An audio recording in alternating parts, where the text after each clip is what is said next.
Hi, everybody. I'm Jason Mangum, and I have Mark Anderson from the field reporting for World Impact News on a very, very important finding. And Mark's going to lay out the details, but you viewers and listeners, you are going to be outraged when you see, as Mark lays this out, of what is happening and how the numbers for COVID are being calculated. So the standard has lowered. Mark's going to give you all of that, plus we have footage, and Mark will explain that. But this is breaking news, and you're going to want to share this with everybody because it is outrageous of what has been put into place by the NIH and then what these states are adopting. And so, Mark, great to have you. Mark's in the field, but he's going to lay this out for you right now. Great to be here, Jason, on this special edition of World Impact News.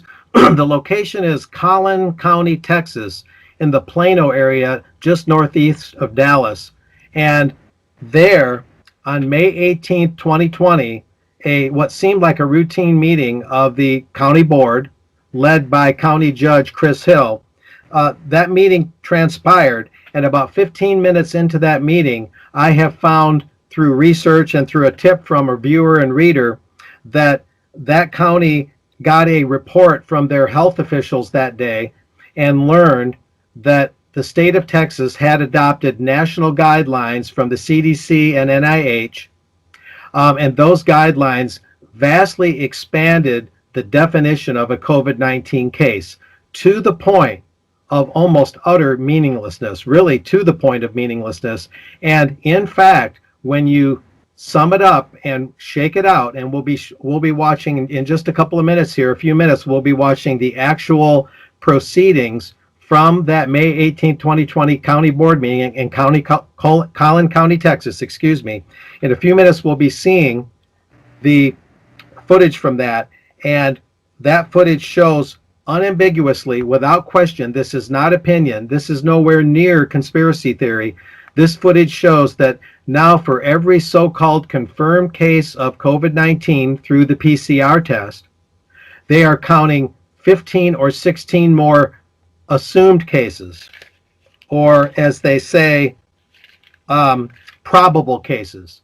That's the terminology. So for every one they claim is a positive case, this can't be stressed too much, there's a total, and there's a couple ways of looking at it, but you'll see on the video, but there's a total of like 16 to 17 then that are counted.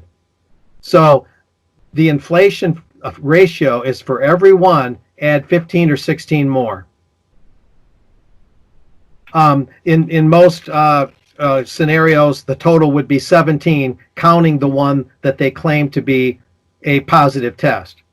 So this by itself is absolutely outrageous. And as you'll learn by watching the Collin County video footage from that meeting, there are so many subjective things that are so open to interpretation in these new guidelines. And keep in mind, Jason, that as we report this, it's July 1st, 2020, and we're only just learning now that way back on May 18th of this year, this new definition, this very malleable, stretchable, manipulable definition of cases and deaths was adopted that long ago, almost a month and a half ago. So this has had the better part of 45 days to get embedded into the newspaper reports and the various TV media reports and reports out of Richard Cortez in Hidalgo County, Texas, and Eddie Trevino in Cameron County, Texas, both of those in far south Texas in the Rio Grande Valley.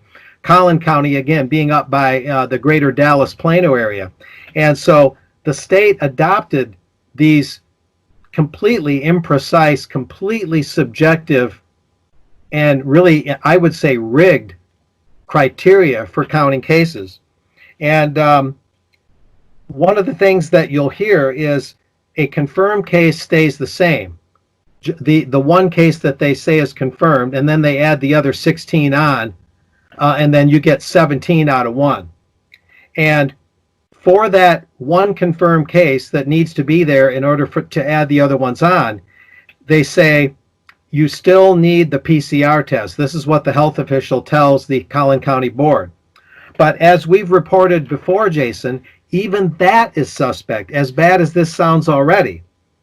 The inventor of the PCR test, who won a Nobel Prize for using it on HIV, Dr. Kary Mullis, he said that the PCR is intended to identify substances qualitatively, but by its very nature is unsuited for estimating numbers. In other words, the viral load of COVID-19.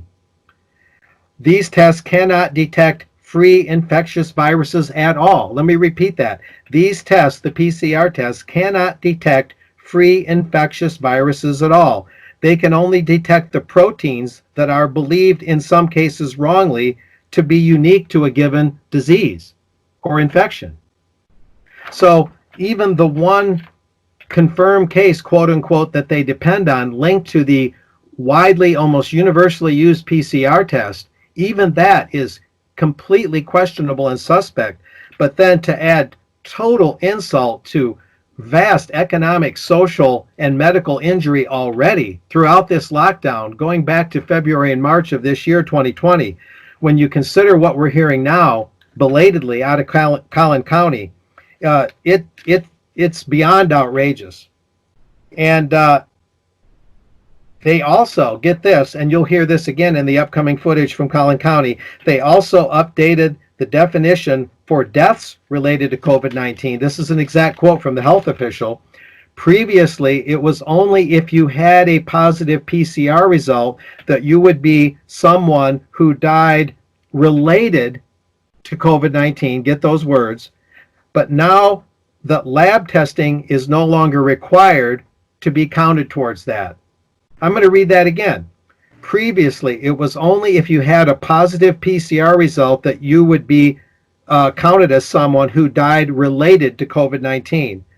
But now that lab testing is no longer required to be counted towards that.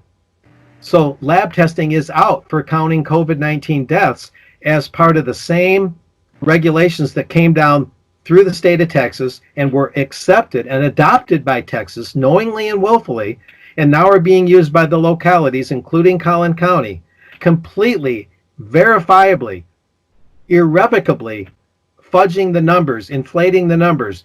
There's no ambiguity. There's nothing nebulous. There's no conspiracy theory. This is a smoking gun, Jason, that we are being flim-flammed on COVID-19. And the rest that you'll hear coming up shortly in the Collin County proceedings from that day, from their official video archived on the Collin County website. This is nothing derivative or anything like that. What you'll see is really just absolutely amazing.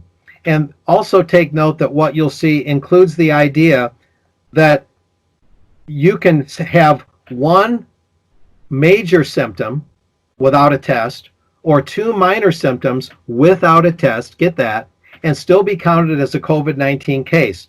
And the one that includes two minor symptoms includes a fever, and that fever can be subjective. In other words, without the use of a thermometer, you simply can claim or believe that you feel feverish, and that can be one of the two minor symptoms. The other can be as basic as a smell or taste disorder, or headache, or a little bit of the chills.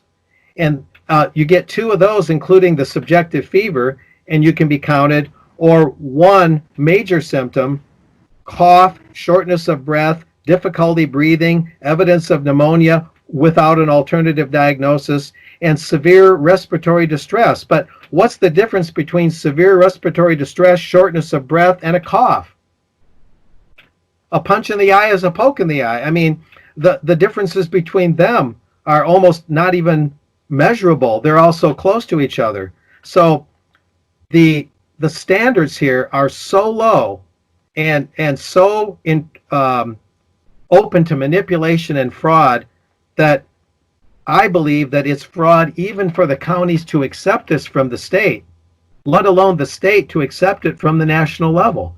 How can they, in good conscience, any of our so-called leaders, accept this kind of imprecision with something as serious as this that has led to the kind of, again, economic, medical, and social distress that this has caused? This is off the page outrageous. Yeah, so ladies and gentlemen, as you're hearing Mark report this, is they're taking these numbers and inflating them. So every one on average is 15 cases, and they're treated as COVID cases. So, but here's the footage right now. Let's go into that, Mark, so they can see what Collin County at a commissioners meeting, this is a county meeting where they are laying this out based upon the directives of the NIH as given to the state, that the state of Texas, and I'm sure every single state in America, has adopted. So here's that clip right now. At this time, I would like to have a conversation under the same header of COVID-19 update. We'd like to have a conversation and a presentation on the Department of State Health Services case definitions.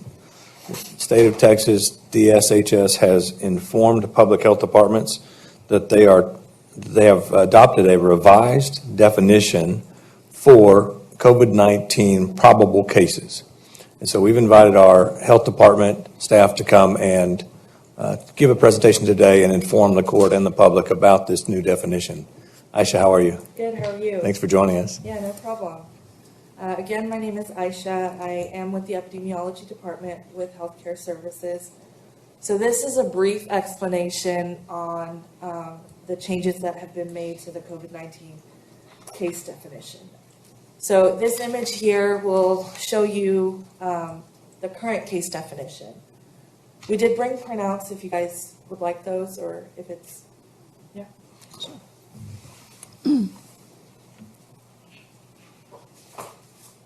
Thank you, Asha.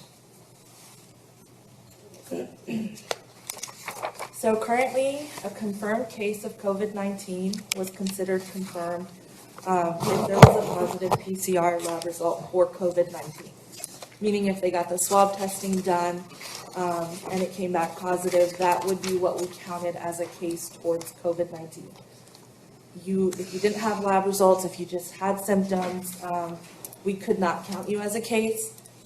So regardless of the contact you may have had with a confirmed case or symptoms, if there was no testing, you were not counted as a case. So in this image, we have the confirmed case and their possible contacts. And the total cases out of this is only one. And then if we go to the next page, the new case definition. So for confirmed case, it stays the same. You still just need PCR. But now they've added a probable case definition. So that still gets counted towards the case count. It's different. It's not confirmed. It's probable, but it's still a case. Meaning if you use another testing method, not PCR, and if you have close contact with a confirmed or probable case, and if you did that lab work that was not a PCR, you could be considered a case with or without symptoms. They also updated the definition for deaths related to COVID-19. Previously, prior to this definition, it was only if you had a positive PCR result that you would be counted as someone who died related to COVID-19. Now that lab testing is no longer required to be counted towards that. So that's just the language for the definition. And this next slide, the new probable case definition. So this is the different options that we have for probable case definition. So if you do the FDA approved testing, which right now is serology, looking for antibodies, IgG, IgM, you have to have the clinical criteria. And if you don't have that, and then you have the epi link, then you could still be counted as a case. So if we look at the yellow box here, that's the approved testing, right? If yellow, you have the test, and then you have any of the blue, you're a probable case. If you're yellow and you have any other close contact, which doesn't mean you're sick, you're a probable case. And then if you don't do any of that lab work, and then you get sick and you were a contact of a case, you are then counted as a probable case. So the clinical criteria that they have defined is at least 2 symptoms of fever, subjective or measured, chills, rigors, myalgia, headache, sore throat, new smell and taste disorders, 2 of those, or 1 of cough, shortness of breath, difficulty breathing, or evidence of pneumonia without an alternative diagnosis and severe respiratory distress. So there's many ors and then there's many ands. So in order to be counted as, to see if you meet the EpiLink definition, you have to be a close contact of someone who's a confirmed case of COVID-19 or a probable case, or you came to a location where it's endemic. Right now, Texas has stated that they are considering the state as an endemic area. So that means if I just went and got serology testing done with no symptoms and I was positive, whether it's saying that recent infection or current infection, my new antibodies, or it's like I've had them for a while, I would be counted as a probable case. So basically, these 3 boxes, you can be yellow and blue without green to be counted as probable, yellow and green without the blue, and then blue and green without the yellow. But for the blue and green, if you had contact, that has to be within 14 days. So let's say activity dies down, slows down, and we're not considered endemic. Then we need that 14-day. But right now, that 14-day doesn't matter. Moving forward, it may, when activity slows down. So at the end of this definition, there are 15 different options on how you could be classified as a probable case. Before we go into from the 15, you're talking about the expansions? Yeah.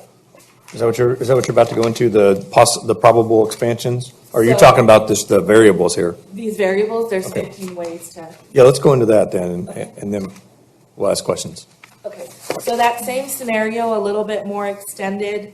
Now, if we look at it with the new probable case definition, where some individuals had the FDA-approved testing of IgM, IgG, some individuals just had contact with someone who is classified as a COVID case, whether they are confirmed or probable.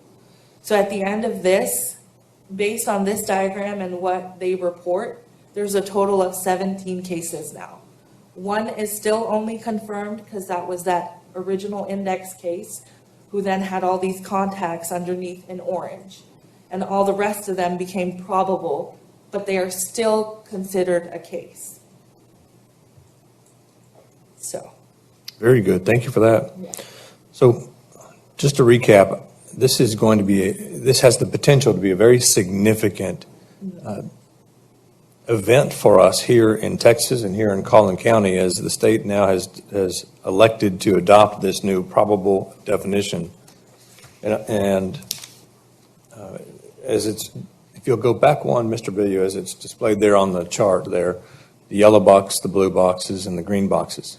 If you have any 2 of those 3 colors, then you will meet the definition of probable. And then the yellow, you even have a positive IgG, IgM, or AG test, any of the antibody tests, then that satisfies that. And then the blue, the different clinical criteria to satisfy the blue boxes. And then in green, the epidemiological linkage criteria to satisfy the green boxes. What's remarkable is if you were to talk about all of the options there to meet those different boxes, perhaps the lowest hanging definition or combination is one that satisfies the epidemiological linkage by residing in any area where there's sustained ongoing community transmission. And as Aisha explained, that right now Texas is considered an endemic region. So all of the residents of Collin County already satisfy the green boxes. By virtue of the fact that they live in Collin County, they already satisfy the green. Now they only have to satisfy one of the blue boxes or one of the orange-yellow boxes, and they will be considered probable. If you look at the blue boxes, now, again, we talked about the orange-yellow boxes. That's a test, an antibody test. But if you look at just the blue boxes, if someone has 2 minor symptoms or 1 major symptom, that qualifies. So 2 minor symptoms, fever, headache, sore throat, chills. And fever, by the way, can either be measured fever or subjective fever. They just feel like they've got a fever. If you have a subjective fever and you have a headache and you live in Collin County, you now meet the qualifications to be a probable COVID patient.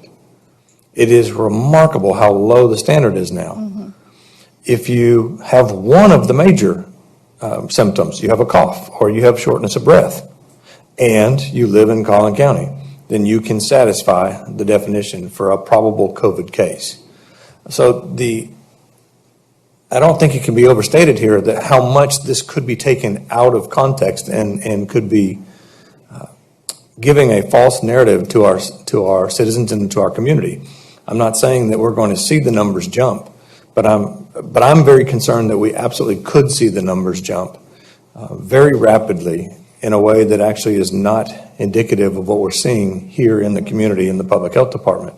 And so I fear that this is coming at a time when we're just now starting to reopen, and if the numbers jump in a false way, it's going to start to be very concerning to our citizens that we're actually going backwards. So the probable cases could be highly overstated and less reliable, certainly, than having an actual test.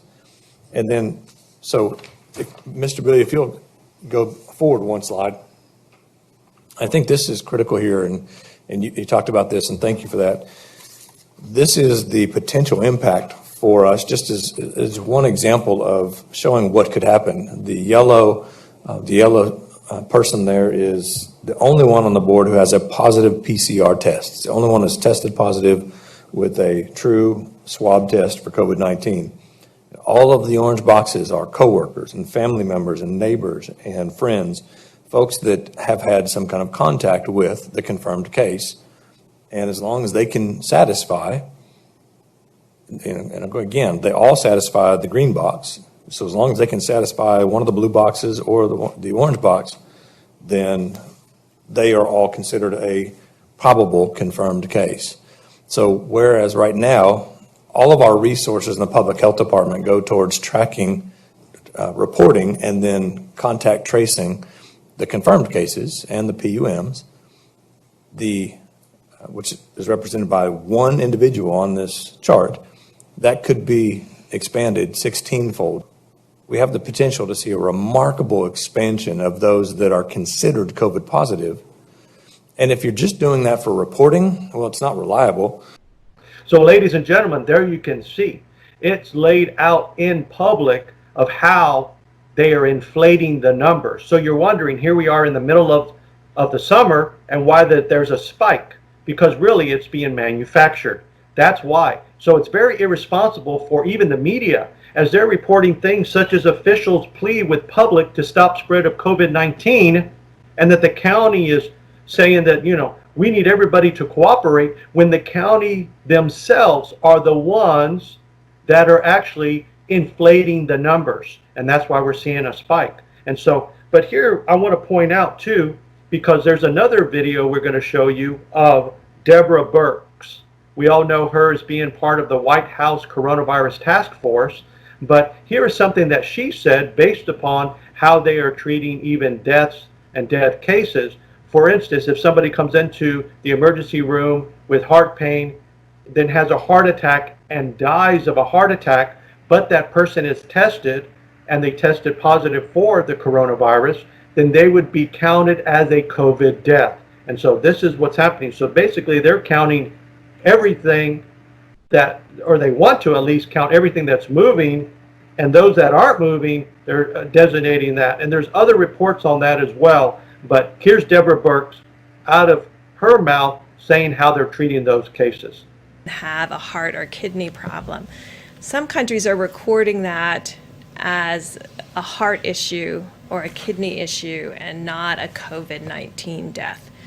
Right now, we're still recording it, and the great thing about having forms that come in and a form that has the ability to mark it as COVID-19 infection, the intent is right now that if someone dies with COVID-19, we are counting that as a COVID-19 death. Now, doesn't that really drive it home, Jason? Now we've heard Deborah Birx say that on top of what we've heard the Collin County Board say today, going back to May. And you put this all together, and it vindicates what we've reported so far and other responsible alternative media have reported so far on COVID-19. Our insights our opinions, our citing of facts were spot on.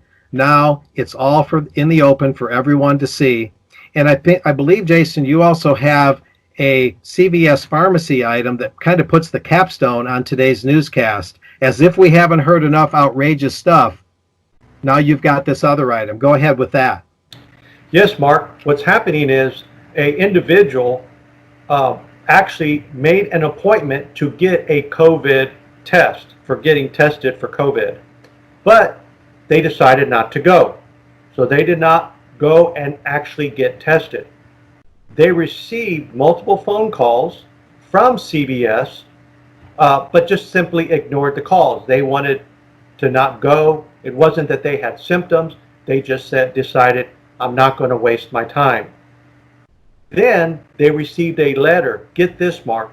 They received a letter from CVS addressed to the individual directly with verbiage in there about the testing that they never received. They never got tested. And it states that the individual had tested positive for the coronavirus.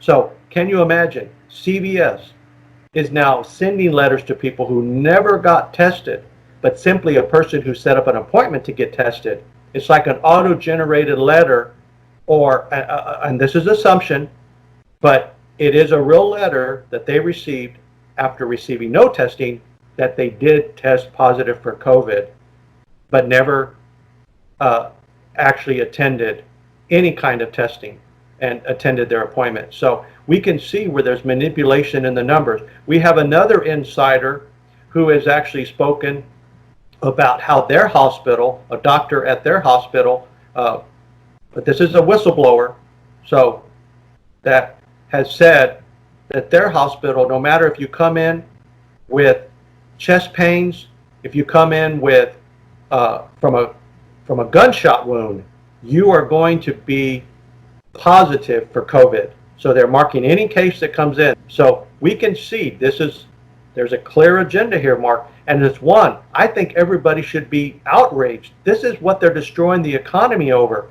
is fake information, fake news, fake numbers. The standard is so low. But I want to point this out also to the listeners from the NIH website specifically.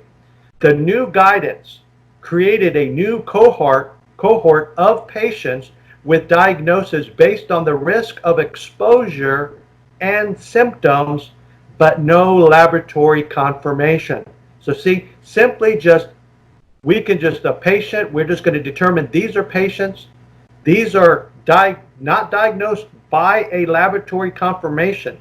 Simply, they're saying it's because of the risk, that there is a potential risk of exposure and symptoms. So you can see how the standard has been lowered. Also on the NIH website, it says the term probable case. Listen to that.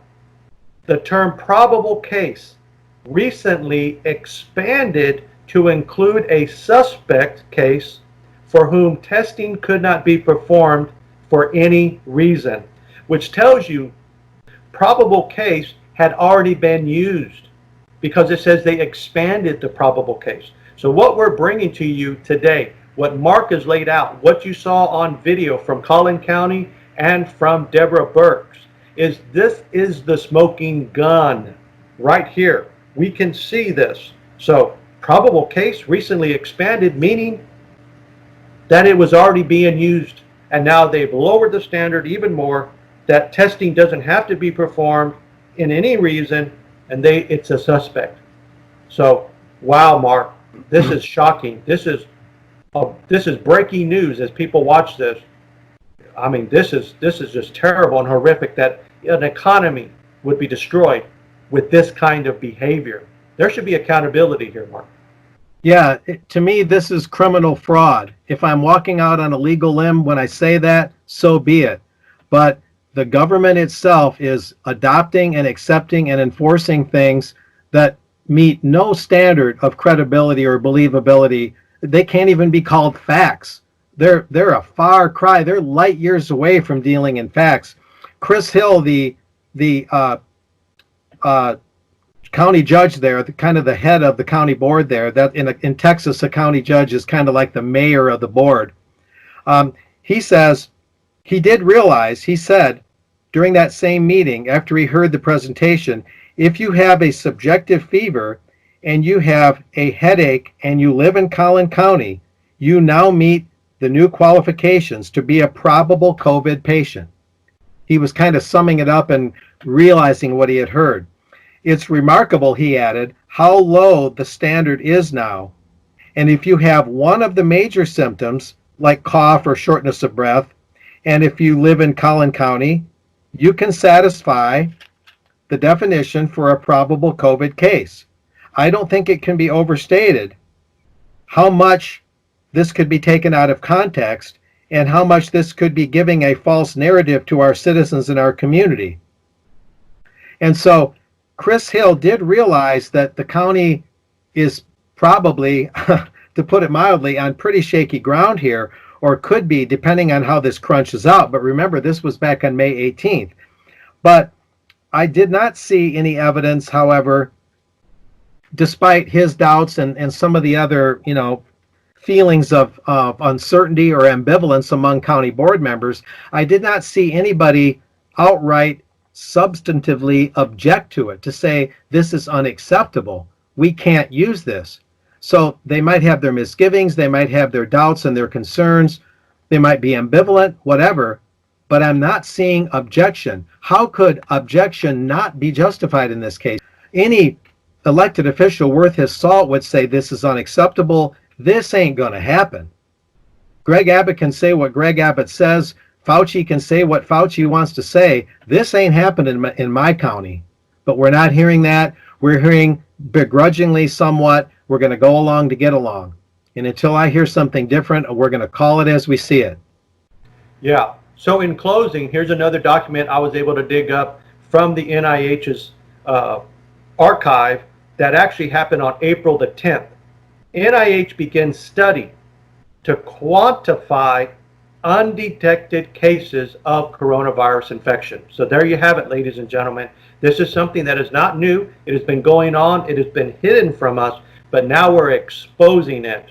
And so awesome work. Thank you for that field report, Mark. I know that as people watch this, they're not just informed, but they would be actually alarmed by this. They would be outraged by this and actually get involved, because you're right, we're not going to allow this to happen. And this attack on every single citizen of the United States. This is not a conspiracy theory. This is conspiracy, and it's blatant. It's in the open.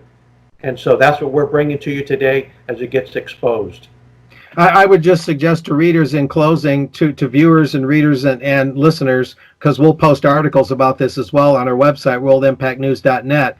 Call your respective counties, whether you live in whatever part of the United States, whether you live in Texas or any other state. Call your respective counties. Tell them about the Collin County example. Ask them, point out to them that you believe that they're using the same thing. You want to confirm that. Ask them what they're using. Ask them what their criteria are. But it's important that we all nail this down and file our grievances as the First Amendment guarantees. So make your voice heard. There you have it, ladies and gentlemen. COVID numbers exposed, how they're inflated, how they're manipulated, and why you're seeing the spikes. So everybody, thanks for watching. Again, I'm Jason Mangum. And I'm Mark Anderson. God bless. Bye-bye. Bye.